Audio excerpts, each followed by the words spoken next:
Ladies and gentlemen, my name is Total Biscuit of the WoW podcast, Blue Please on cynicalbrit.com. This is the Firelands. Now, the way that this area works is it's a phased questing hub. Right now, the phasing is broken.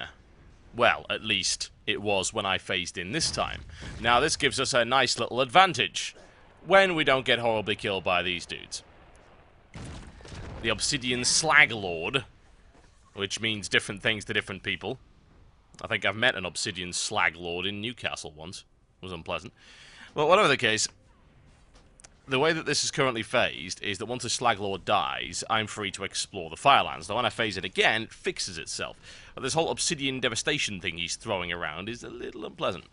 So, let's just skip all of that, and we'll notice that this area is now completely clear, and it will give us an opportunity to have a look at the Firelands. The first thing you will note is that it contains fire. I know this is shocking, and go write your forum posts about it now. But the fire effects are quite something, and the Sky Dome is absolutely, completely spectacular in every possible respect.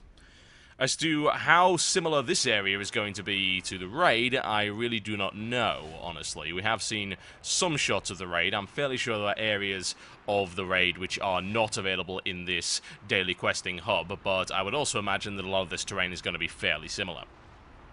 It is an open environment. It's not covered in caves like Molten Core, which is always a good thing as far as I'm concerned. Give us a little bit of fresh, sulphurous air. This is the current map. Bear in mind that this will not be a complete map. This is just an aerial screenshot. You might have noticed some of these maps in the beta coverage that I did.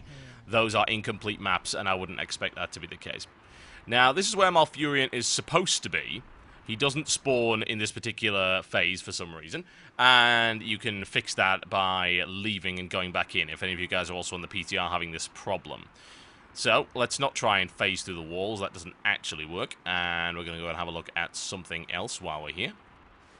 Now, I wanted to start by trying to charge my way through this. This, I have to assume, is something that you can phase out eventually by doing dailies. I can only imagine that, because the screenshots we've seen in the concept art indicate that they want this area to be a gradual reclamation. This is your basic beachhead. There is nothing else here. This is all you have for the time being. However, you will receive quests that will allow you to advance this goal. However, that's going to take you an awful lot of time to do, as I will show you in the daily questing video that I'm also putting up on this channel. It might not be up by the time that you watch this, but it will certainly follow. It will also show you how many marks you're going to need, and you might be a little bit shocked by that. As you can see, this area is currently empty. That is because we're in a phase that doesn't have any mobs or any events in it, which is convenient if we want to just look at the scenery.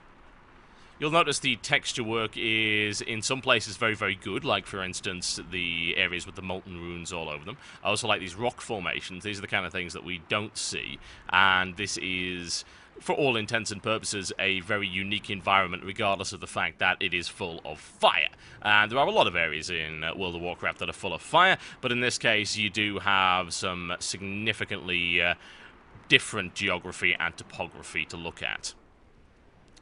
Now, as you can see over there, you've got what appears to be most of Sulfuron Spire, which is actually inside the elemental plane, as opposed to what was outside it. You'll notice the walls are very, very similar to the area you saw in Hyjal. You've also got these little encampments around, which I can only imagine will contain mobs and quest objectives once you are able to start the phase and actually get going with the quests. I don't know how advanced the questing system is really going to be in here.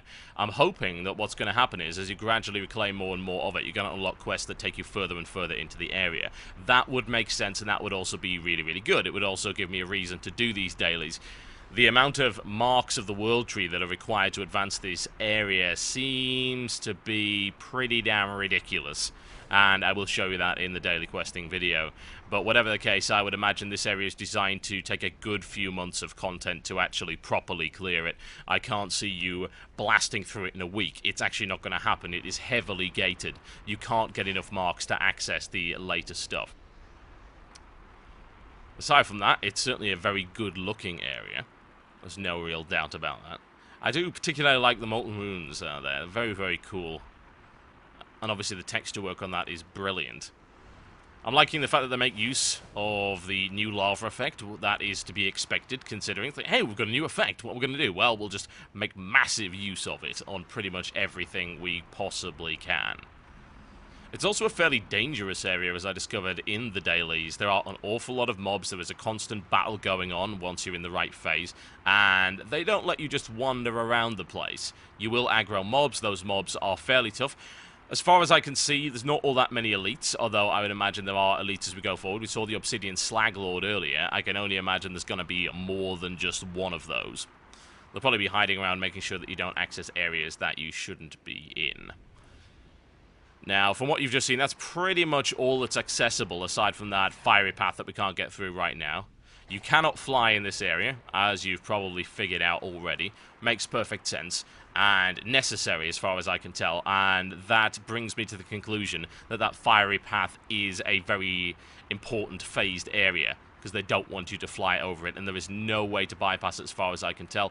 The flames do seem to extend long enough to make sure that you couldn't do divine protection through there, so no bubbling for you paladins or anything like that, and no amount of shields or warding will keep you alive. You take about 3/4 of your health worth of damage in 2 seconds as you stand in that, and there doesn't appear to be a way around it, so you are stuck for the time being. Also, don't fall into the fire. It will kill you horribly, as you might imagine.